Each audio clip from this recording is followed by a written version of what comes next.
¿Cómo elegir entonces entre estos objetivos contrapuestos a veces de inflación y brecha? Que, como mencionamos en el video anterior, normalmente se presentan cuando uno está pensando en un contexto de economía abierta. Dos cosas hay que tener en cuenta. Primero, que los efectos sobre la inflación del tipo de cambio suelen ser más transitorios que los efectos de la brecha sobre la inflación. Entonces, efectos del tipo de cambio sobre la inflación son más transitorios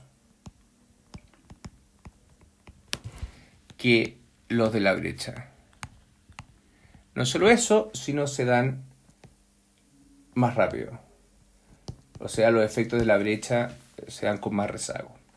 El segundo punto importante a tener en cuenta es que se necesita un ajuste del tipo de cambio real para ajustar la economía, como estudiamos el modelo de ciclos reales. Entonces es bueno dejar que el tipo de cambio se ajuste lo más rápido posible. ¿Cómo combinamos esto entonces en nuestras decisiones? Típicamente lo que va a ocurrir es que los bancos centrales van a plantear un objetivo inflacionario que es más de mediano plazo y van a dejar que la inflación fluctúe en el corto plazo. ¿Cuál es la lógica de esto?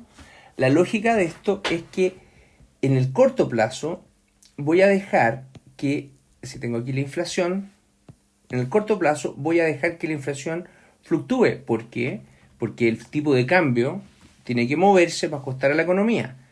Pero voy a siempre a asegurarme que de una u otra manera, en el mediano plazo, la inflación converja al objetivo del Banco Central, que en el caso chileno es 3%. Es por eso que vamos a ver más adelante, el objetivo es la inflación esperada a 2 años plazo. Y eso permite que en el corto plazo la inflación fluctúe. Ahora, lo clave en esto es mantener bien ancladas las expectativas de inflación, porque sabemos que problemas de las expectativas de inflación generan problemas en el control de la inflación misma. Por otra parte, la idea, como repetíamos antes, es dejar que la economía se ajuste lo más rápidamente posible, y para eso necesita que el tipo de cambio real haga la pega y se mueva. Entonces, en la práctica, cuando pensamos en la política monetaria, en la economía abierta, tenemos que considerar los rezagos con que la política monetaria actúa, especialmente sobre la brecha, y los efectos que esa brecha tiene en la inflación, que también por lo tanto se da con rezago. Segundo, tenemos que reconocer que en el corto plazo hay una volatilidad natural de la inflación que está asociado a la variación que se requiere del tipo de cambio real. Ahora, no solo eso, además hay ciertos componentes de los precios que son muy volátiles. Algunos precios que por su característica suben y bajan con mayor frecuencia y más difícil de predecir. Típico caso, las frutas o algunas verduras. Entonces, bueno, esos bienes ni siquiera los vamos a tomar mucho en cuenta cuando decidamos pensar en la política monetaria. ¿Por qué? Bueno, porque nos importa más el comportamiento de la inflación en el mediano plazo cuando esos efectos volátiles ya se han disipado. Es por eso que muchas veces los bancos centrales ponen más ojo en lo que se llama la inflación core o subyacente. Ahora, de todas maneras, estas fluctuaciones que están asociadas tanto a estos elementos volátiles como al dejar moverse el tipo de cambio real no son gratis, ¿verdad? Sino que tienen dos, por decirlo así, componentes más complicados que pueden ser mayores o menores dependiendo de las circunstancias.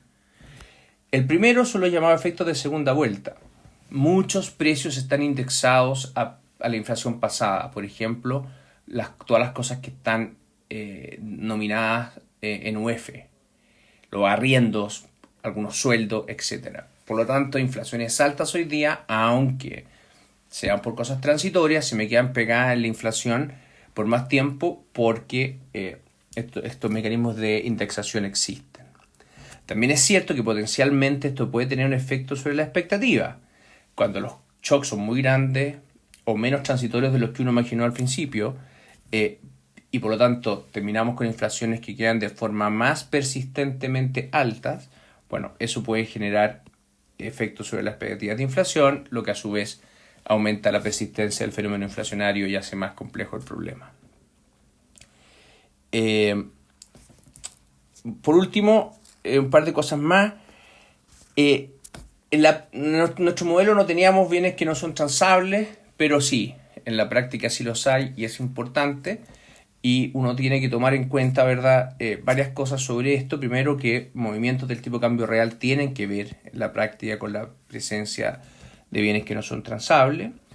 Tiene también que tomar en consideración que típicamente los componentes asociados a no transables son incluso más persistentes que los otros y de alguna forma también más predecibles. Entonces la parte de la inflación de los no transables, de los servicios, típicamente juega un rol especial en la proyección de la inflación futura. También, ¿verdad?, hay que tener en cuenta que estabilizar, por lo tanto, esa parte que es más persistente también tiende a ser más coherente con estabilizar el ciclo en el mediano plazo.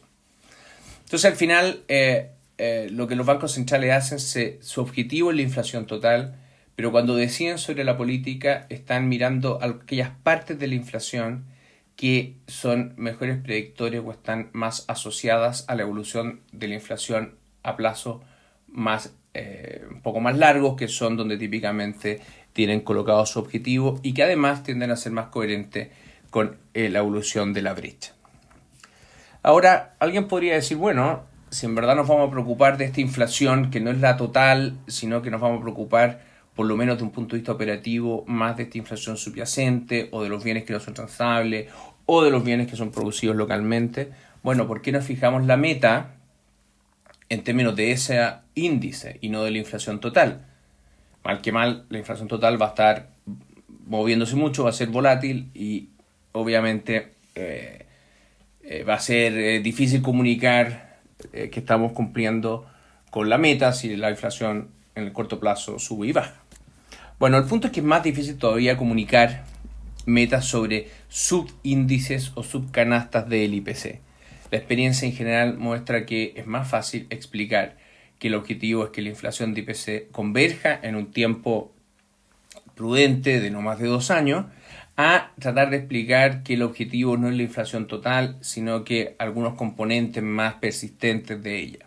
Entonces, por temas comunicacionales, a pesar de que los bancos centrales se fijan especialmente en algunos componentes del IPC, sigue siendo cierto que las metas y los objetivos se definen en términos del IPC total, de la inflación total. Eso entonces, como en la práctica los bancos centrales se ajustan a esta disyuntiva entre inflación y brecha. La clave, la credibilidad. Vamos a ver que el marco de política del Banco Central de Chile justamente toma en consideración todos estos elementos.